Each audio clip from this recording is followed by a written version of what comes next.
Hello everyone, good afternoon and welcome to Roma Theory. How is everybody doing? Today we'll be discussing about a very interesting topic, how this delusion, Italian failure at Euro 2024 might actually aid and help Roma when it comes to Chiesa, Frattesi, two players which De Rossi has requested, two players which maybe before this Euro 2024 tournament looked impossible throughout the Roma radar.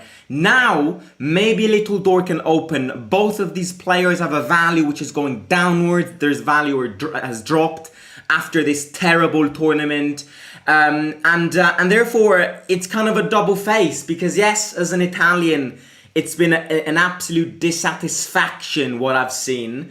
But going back to the Roma world, maybe it's actually beneficial for our transfer market. So yeah, definitely we'll discuss about this as well. And then another very interesting thing, I read an article yesterday saying how the Friedkins, over the course of this transfer window, summer transfer window, they are not going to oppose, they're not going to obstacle in any way Ghisolfi's moves. Like they are going to put, and they are ready to invest for De Rossi and the Ghisolfi, and that Ghisolfi doesn't have strict parameters to actually follow. The only things that they ask are sustainability in transfer moves and a rejuvenation of the team.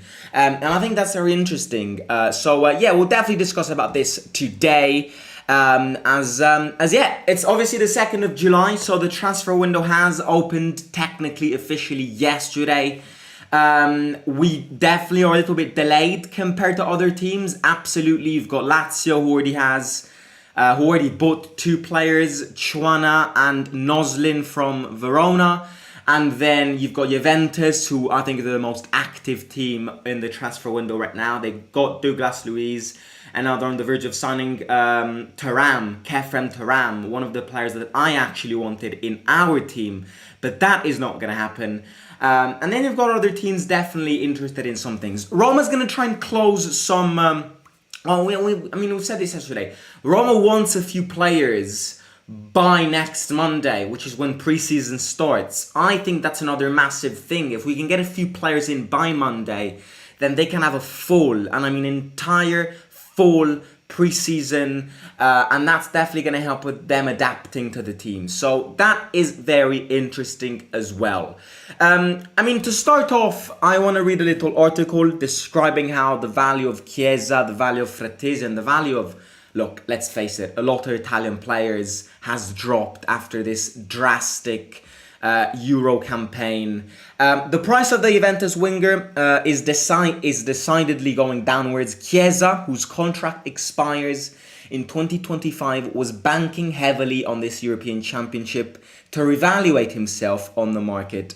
And instead, it was very disappointing. Deployed wide on the right by Spalletti, the Juventus player was unable to make the impact he would have liked. For him, 0 goals and 0 assists. If before Juventus hoped to get 30 to 35 million from his sale, after this European Championship, Chiesa's valuation has collapsed. Roma and Napoli, the two clubs interested in the player, are unlikely going to offer more than 20 million euros for the Juventus winger.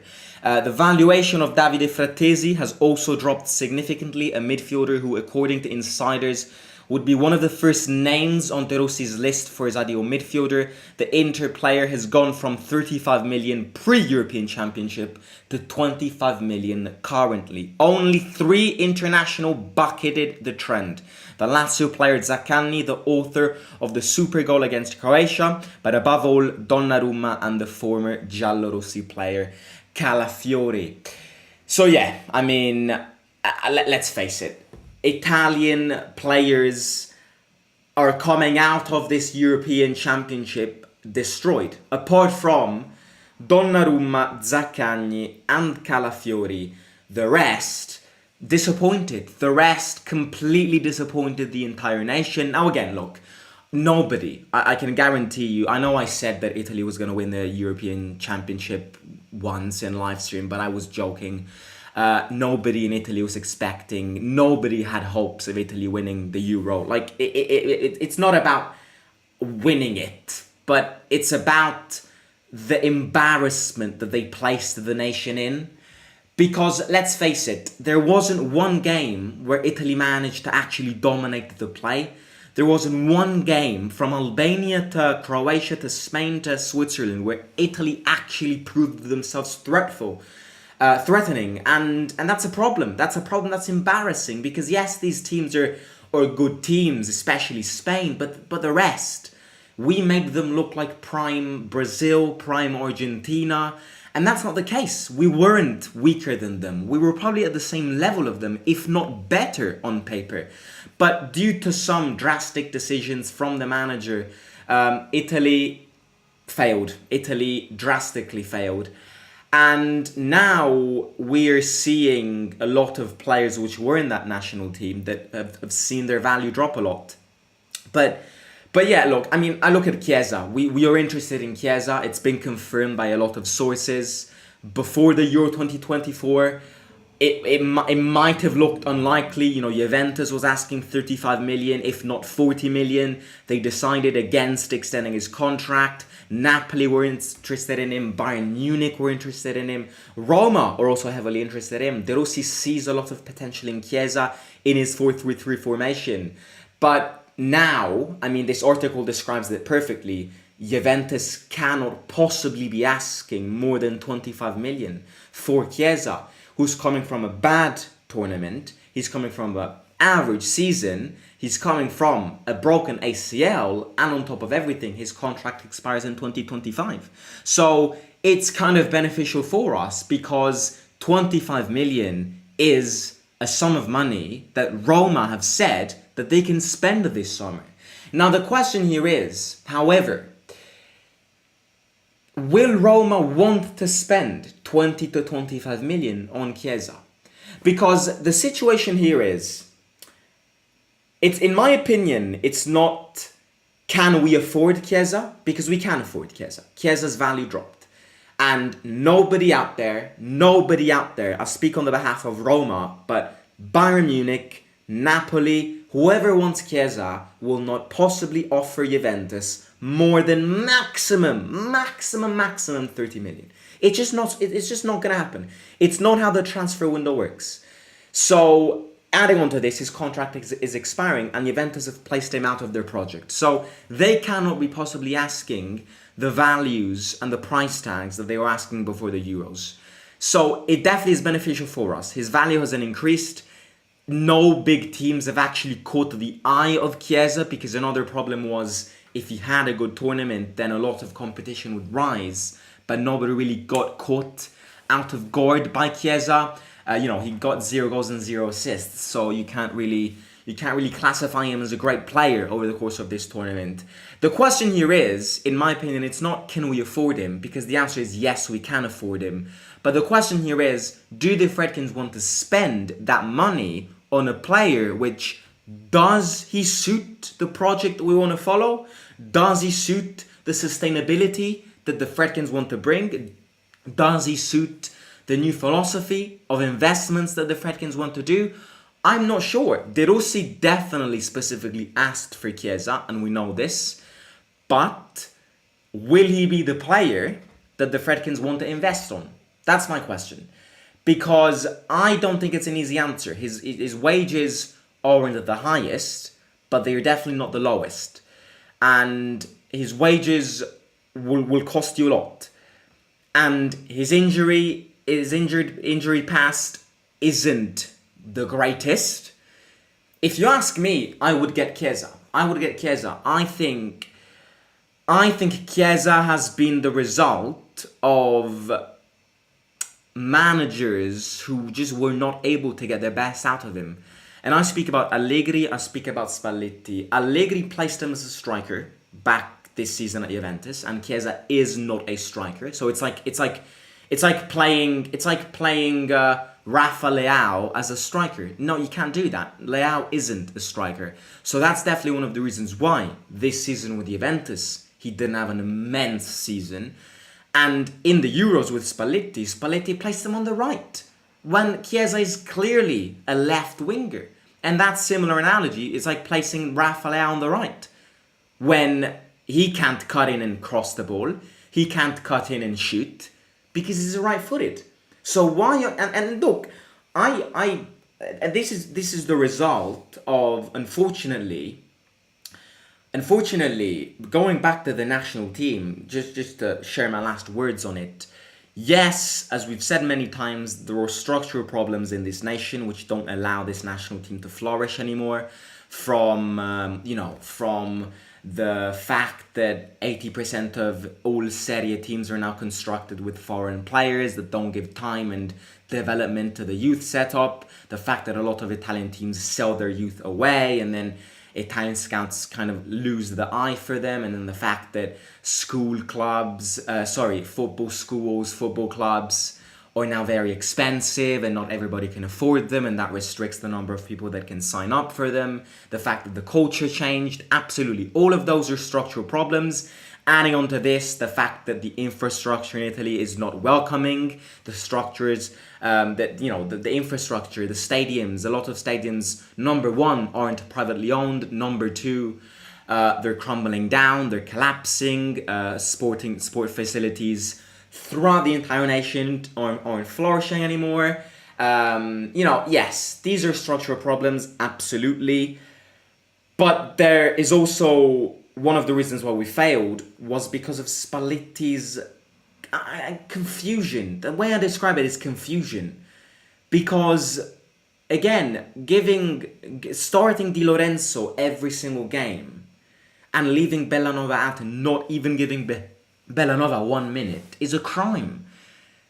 Giving call-ups to 10 different defenders who were used to playing with a back three and then never utilizing the back three is a crime.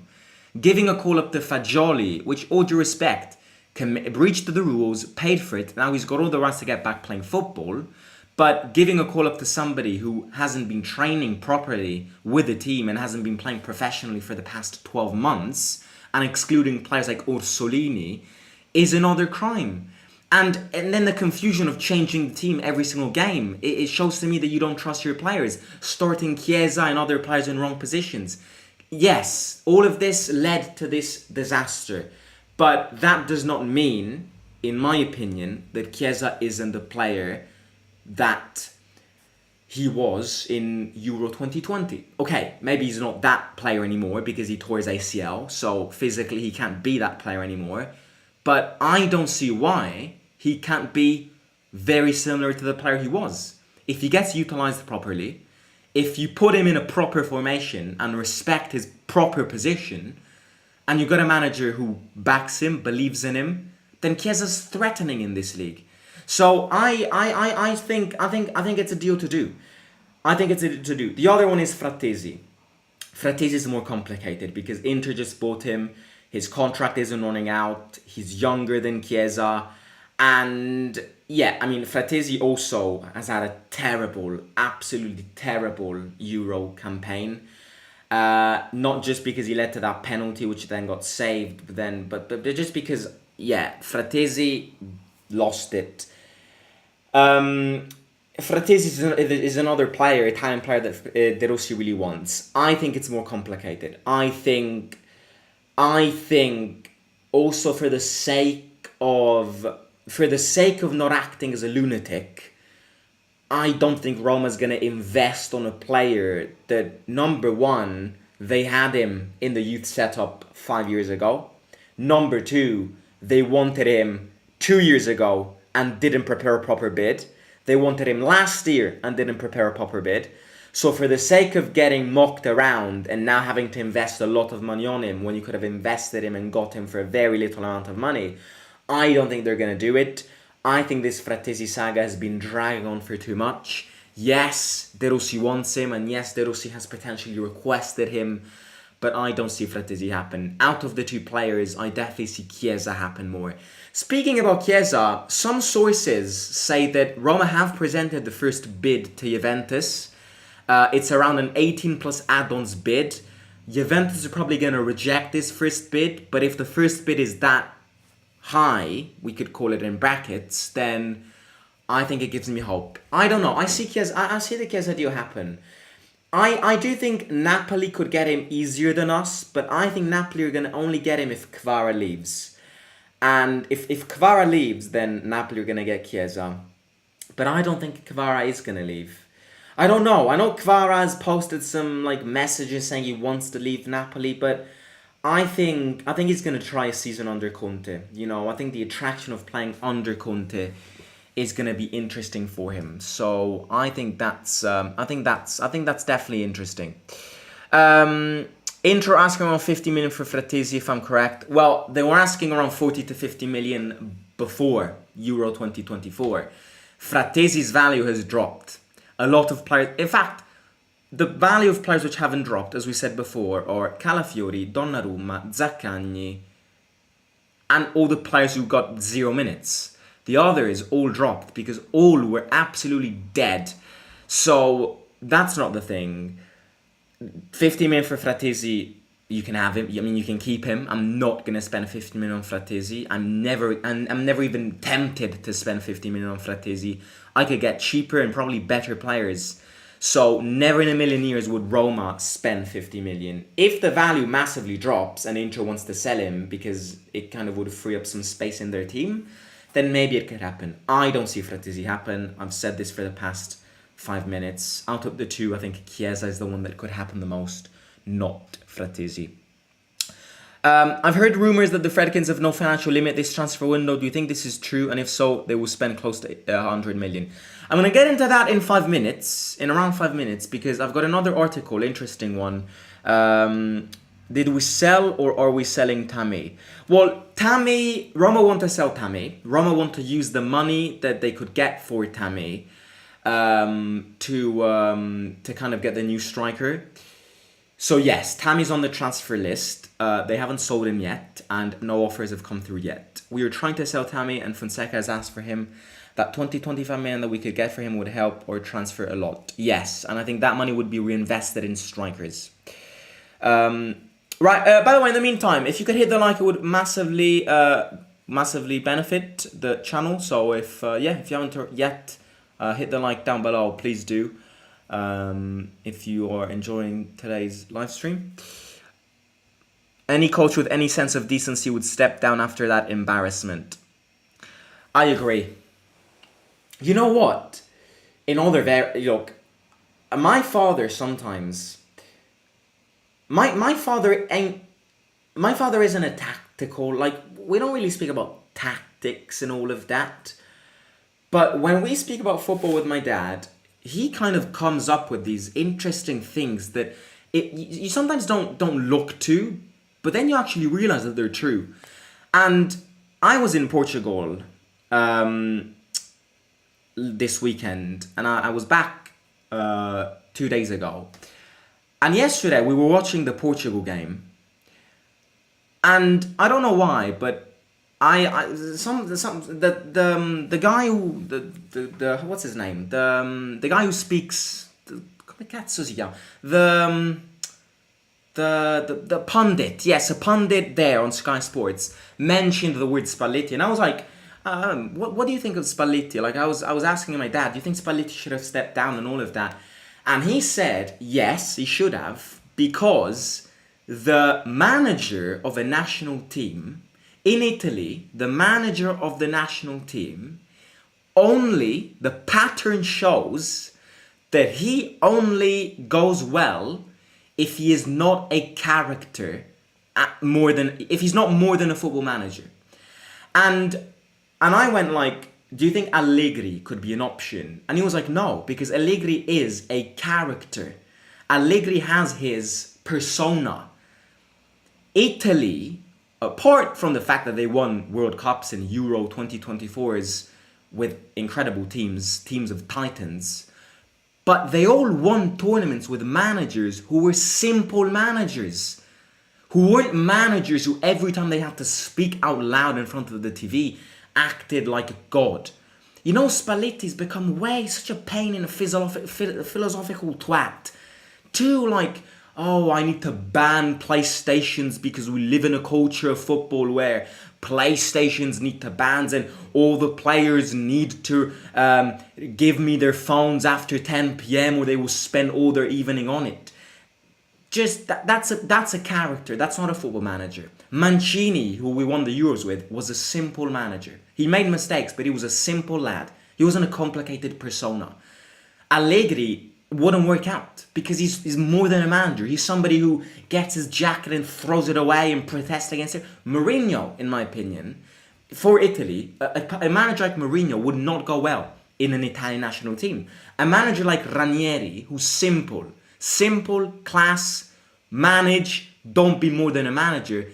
That's what the Italian national team has done the best. Lippi, Capello, Mancini, they are simple managers. They are not characters. They're not film characters. They are simple managers who are football managers. They aren't more than a manager. And that's, in my opinion, a good point.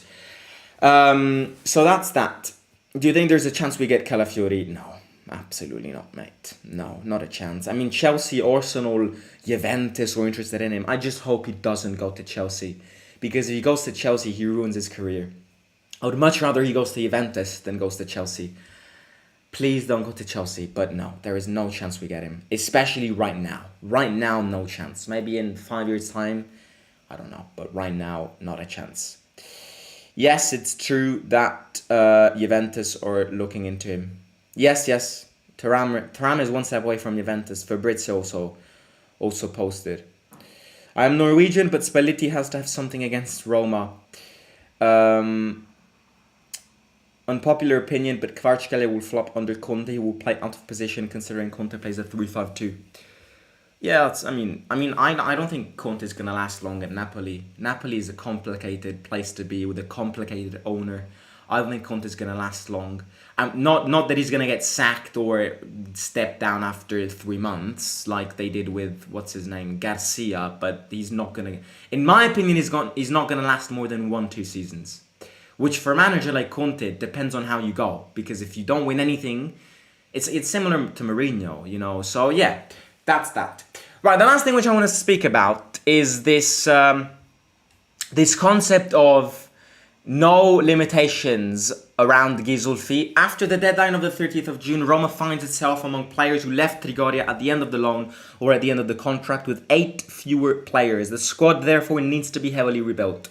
For the moment, apart from the arrival of baby Sangare, who however will play in the Primavera, there have not been yet any announcements of purchases by the new sporting director Ghisolfi, which according to what today's edition of Il Romanista reveals, will not have any particular limitations on the market from the Friedkins. In recent weeks, De Rossi had spoken of full agreement with the owners of the Giallorossi club. The intention was to re-establish the team by saying a stop to loans and focusing with conviction on the purchase of younger and hungrier players. But this does not mean that Roma do not intend to invest in a concrete way in the market.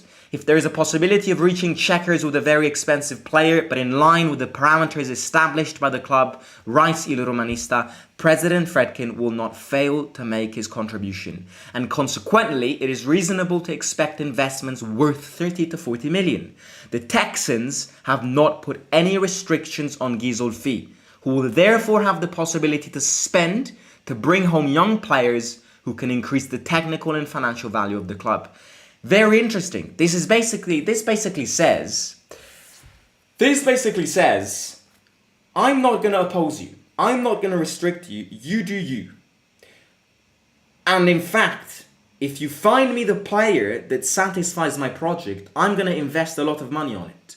But the only restriction that you have is to get young players, hungry players, consistent players, no injury-prone players, and most importantly, players who are sustainable, who don't have a high wage or young and their value goes like this instead of like this. That is all. And look, I think this could be an ingredient of success. I'm not saying that having said this, we're going to win the league because we're far away from winning the league title. But if this is the ingredient of the way we're going to tackle this transfer window, putting the manager and the sporting director at the center of it, and not restricting, not opposing them, letting them work, and investing a lot of money on players which they think satisfy this project, I think this is a massive upgrade from what we did last year, 2 years ago, or 3 years ago. So, and look, I mean, I agree with Friedkin here. I don't want to spend massive amounts of money on players who've lost it, who aren't players anymore, who are dustbins. We should stop that. So if they are ready to invest a lot of money on players who are young, then we could get a lot of players. If they are tackling and starting and kind of putting over the line this idea of, I'm not opposing the sporting director, I'm not opposing the manager's choices, then I expect quite a few signings. Now look, the team and the work of Ghisolfi shouldn't be judged right now because the transfer window started 48 hours ago. The work that is done, the number one bookmark that we should judge is at the end of July. At the end of July is when our first opinion on the transfer window should come. He's got 30 days to get as many players as we need. At the first checkpoint as to when we look at his job and we look what he's done and we look and judge his work ethic is at the end of July. Before the end of July, I don't think it's fair to judge him because he's going to take time. So again, the more players we get by Monday or by next week, by the time preseason starts, it would be great. Don't forget, preseason this season, first half of preseason is in Roma Theory, second half of preseason is in fact in England. Something very new. In England, in a very innovative and technological sporting training center. I don't know where it is, like St. George's or some of that, somewhere over in the British countryside. Plan is to get as many players as possible by preseason, to have a good preseason. The other thing is to get quite a lot of players. We need a lot of players. We need a striker. We need 3 midfielders. If we want to compete with Atalanta, Inter, Milan, Napoli, and Juventus, we need minimum 3 new midfielders. We need a box-to-box midfielder, we need a holding midfielder, and we need a creative midfielder. Somebody to replace Dybala, somebody to replace Pellegrini, somebody to replace Cristante. And when I mean replace, I mean rotate. We need to try and aim to have 2 starting quality players for every position. For maybe not every position, but the most important positions. That means striker, that means box-to-box mid, holding mid, creative mid, right back. We need a lot of players. I'm not too convinced that we aren't gonna get all of them. But if they want to invest, if they are open to invest, if they're open to get new players, then, for example, I'll give you an example. We need 3 players in the midfield section, not too expensive, not massive names. The 3 players that I would get. Okay, let's say we get Lefi, who's a holding box-to-box creative mid, very ductile, very versatile. Number 2, we get Gabriel Sara, who is an immense creative box-to-box midfielder. Plays up high, so he scores goals. He provides assists. So he goes up high. Lefi goes in the middle to work in that holding box-to-box section. And then ideally, you know what I would do? Exploit the fact that the Friedkins are now Everton owners. Get Onana. Get Amadou Onana. It's not going to happen because his value is high and Premier League players are high. But exploit this. You know, we have a duo ownership. Exploit these things. Exchange player. Exploit the fact that they are now Everton owners as well. If we can start the season with Gabriel Sara, Lefi, Onana, Cristante, Pellegrini and Paredes in the middle, that is what I say, and that is what I call a successful transfer window. Adding on to that, we have Bove, who I hope we don't sell, but if we do sell, I mean, we made this mistake many times, so I'm not even surprised if we make it again. You know, this is how we need to work. Don't focus on the name of the player. Focus on the identity of the player. don't focus on the attraction of the player. Oh, his name is Mbappe, let me buy him. Focus on the identity of a player. What does he bring? What will he bring? Look at his injuries. Look at his goals. Look at his appearances. So, yeah, that's how we should start working. And if this is the way they want to work, I'm not going to oppose you.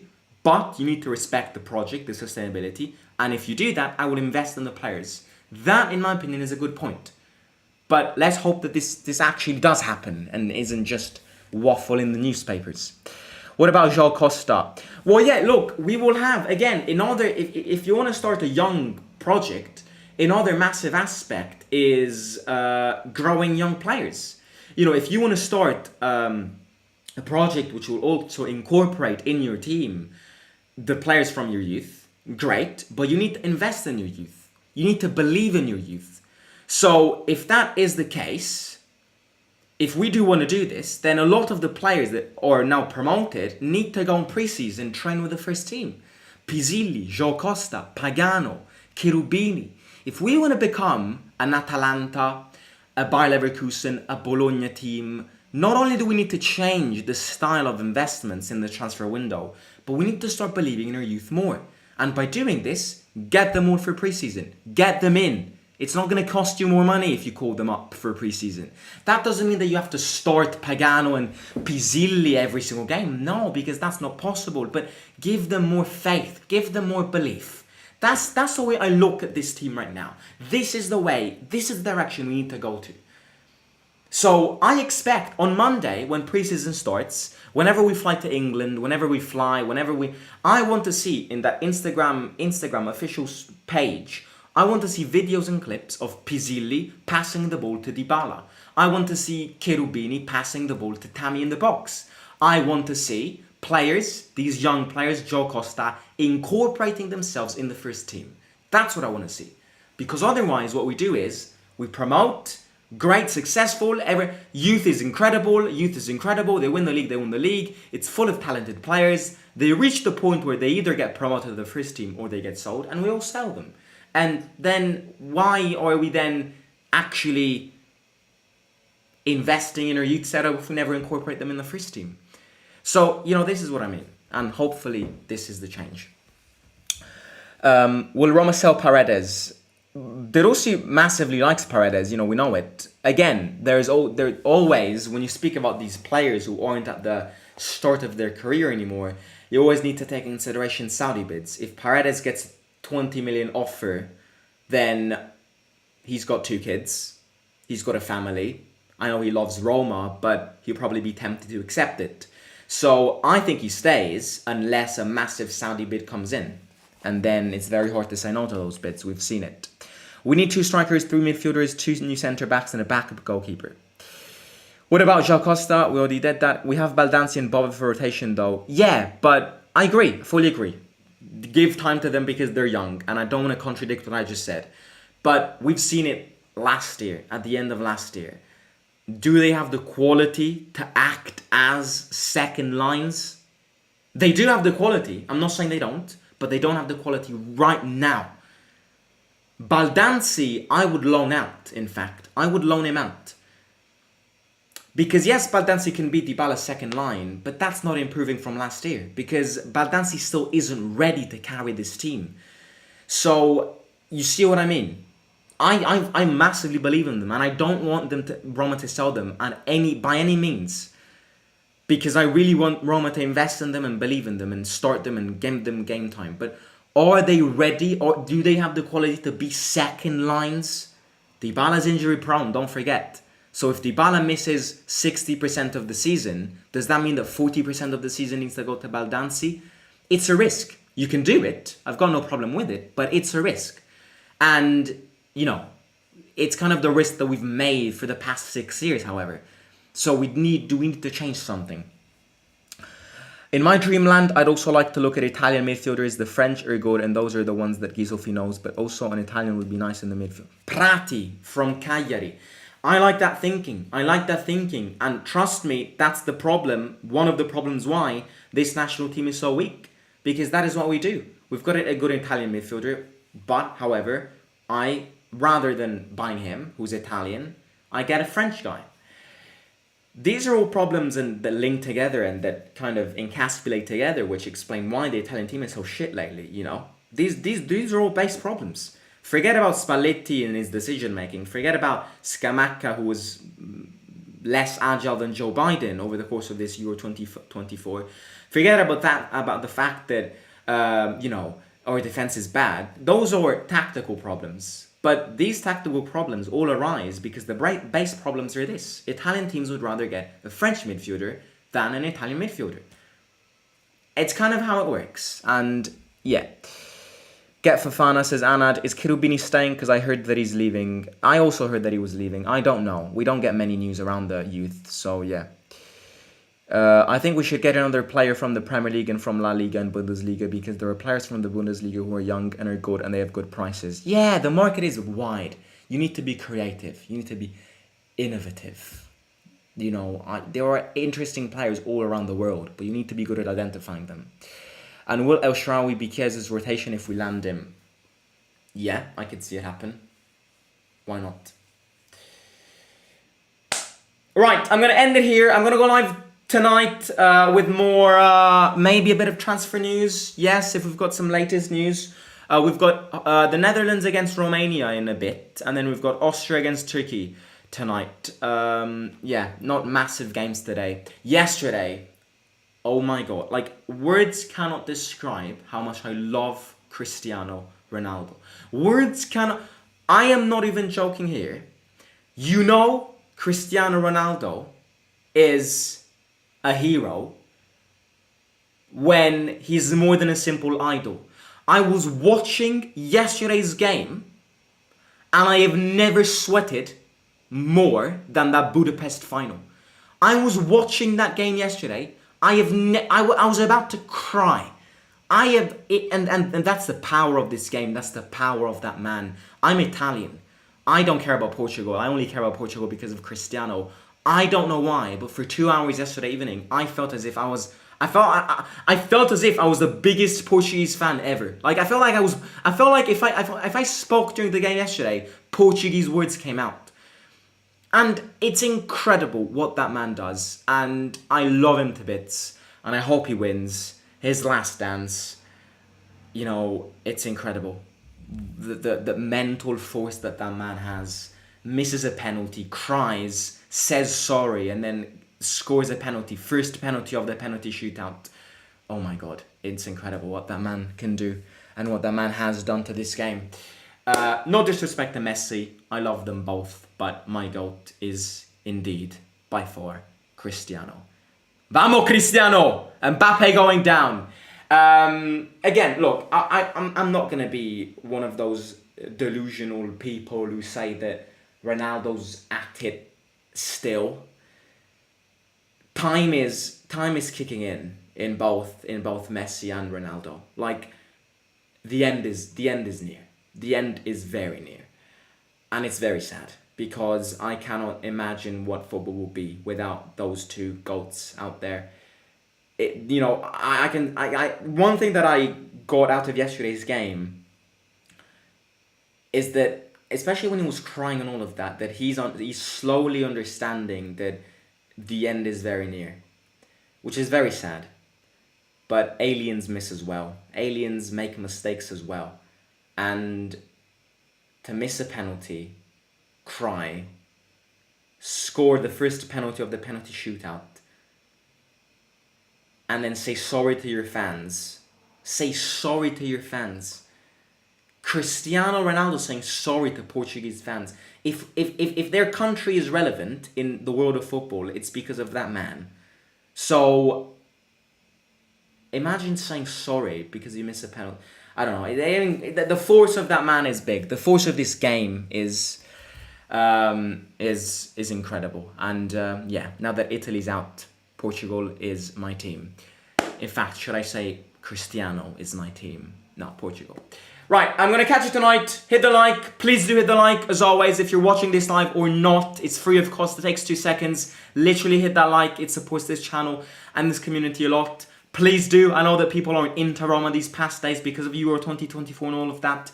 But please do hit the like, subscribe to the channel. I'll talk to you very soon. And yeah, take care. Simon out.